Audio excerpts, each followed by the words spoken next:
Sebelumnya, Assalamualaikum warahmatullahi wabarakatuh. Perkenalkan, nama saya Ahmad Arbain dari UIN Raden Intan Lampung, NPM 2021020011 dari Prodi Hukum Tata Negara Fakultas Syariah kelas C. Saya di sini akan memberikan kesimpulan. Yang pertama tentang tayamum. Dalam situasi apa kita bertayamum? Ada 3 penyebabnya. Yang pertama, benar-benar memang tidak ada air.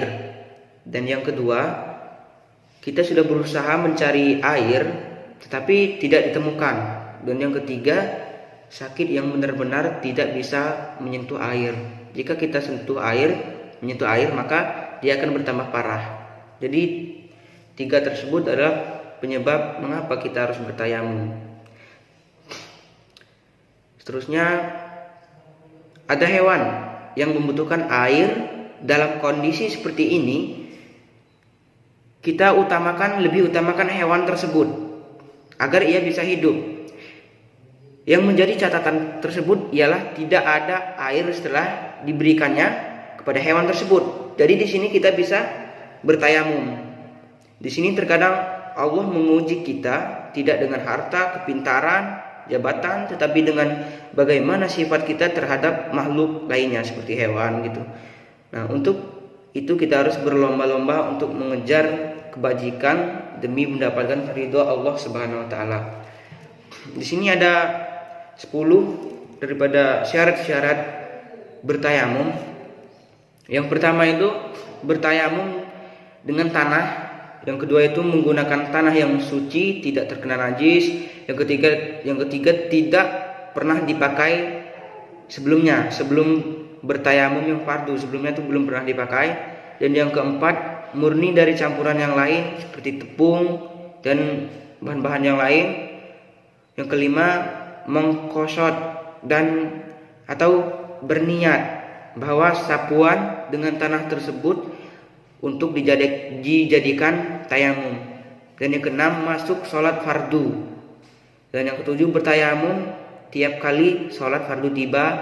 Dan yang kedelapan, berhati-hati dan bersungguh-sungguh dalam mencari arah kiblat sebelum memulai tayamum. Yang kesembilan, menyapu muka dan 2 tangannya dengan 2 kali mengusap tanah tayamum secara masing-masing atau terpisah. Dan yang terakhir itu menghilangkan segala najis di badan terlebih dahulu. Tayamum mengacu pada tindakan menyucikan diri tanpa menggunakan air dalam Islam, yaitu dengan menggunakan pasir atau debu. Selanjutnya saya akan menjelaskan materi tentang puasa. Puasa ialah salah satu rukun Islam. Maka dari itu wajib bagi kita semua, seluruh umat muslim, untuk berpuasa, melaksanakan puasa dan mengharapkan imbalan dan dengan ikhlas tanpa mengharapkan imbalan dari orang lain. Maka dari itu bagi seluruh kita umat muslim yang sesudah akhir balik sudah memenuhi syarat, wanita maupun pria itu wajib untuk berpuasa. Puasa kita tidak ada artinya jika kita mengharapkan imbalan atau kita tidak ikhlas, maka puasa itu tidak ada artinya atau sia-sia. Maksudnya ialah kita hanya mendapatkan rasa lapar, haus, dan tidak mendapatkan pahala dari apa yang kita kerjakan. Jadi percuma. Selanjutnya, puasa ini hukumnya wajib bagi seluruh umat Islam sebagaimana telah dikatakan oleh firman Allah yang artinya, wahai orang-orang yang beriman, diwajibkan atas kamu berpuasa sebagaimana diwajibkan atas orang-orang sebelum kamu agar kamu bertakwa. Quran surat Al-Baqarah. Berpuasalah sesuai dengan ketentuan-ketentuan yang telah diberikan oleh Allah Subhanahu wa taala. Allah memberikan kita banyak kemudahan atau keringanan untuk mengerjakan ibadah puasa. Jadi hal ini kita berpuasa sesuai dengan ketentuan-ketentuan yang telah diberikan oleh Allah. kita sendiri akan merasakan betapa indahnya faedah dan manfaat berpuasa jika kita melaksanakannya dengan ikhlas. Jadi maka dari itu, untuk saudara-saudara muslimin wal muslimat, janganlah sesekali kita meninggalkan puasa, karena puasa ini mempunyai banyak nilai ibadah, mulai dari langkah, tidur, dalam apapun pekerjaan orang yang berpuasa itu adalah ibadah jika dilaksanakan kita dengan ikhlas. Oke, selanjutnya saya akan menjelaskan materi tentang zakat. Zakat juga termasuk dalam salah satu rukun Islam.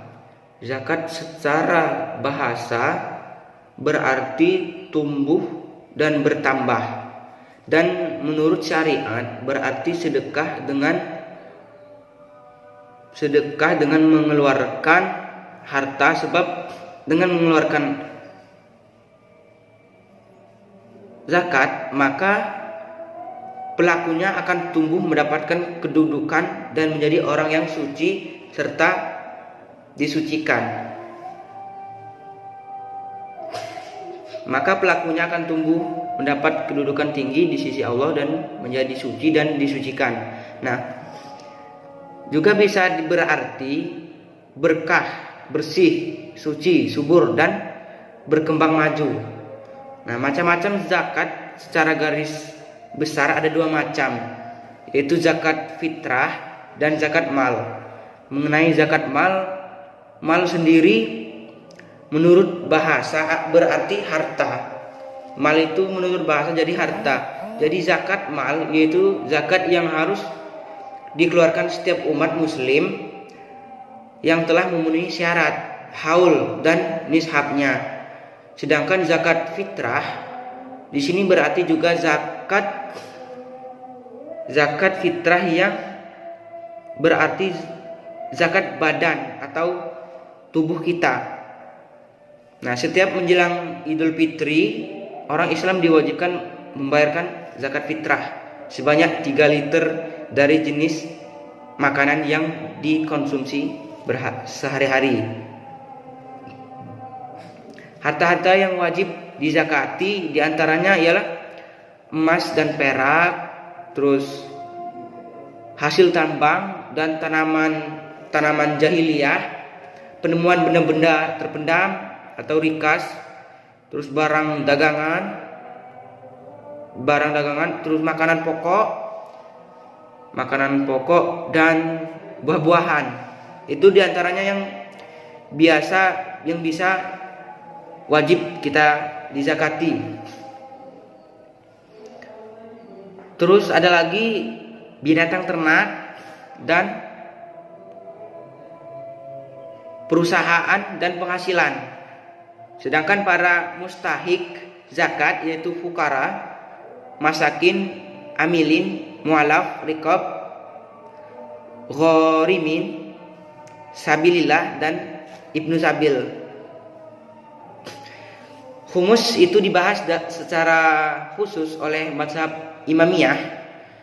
Humus adalah membayar 1/5 dari harta benda yang tersisa selama 1 tahun, dan juga harta-harta penemuan. Harta-harta yang dikumpulkan umat Islam untuk kemaslahatan hidup mereka dan imam yang ada pada masanya, berarti sekarang menjadi milik Imam Mahdi alaihi salam. Baik, mungkin itu saja kesimpulan yang bisa saya sampaikan. Jika ada kesalahan saya mohon maaf, dan kepada Allah saya mohon ampun. Saya akhiri, wassalamualaikum warahmatullahi wabarakatuh.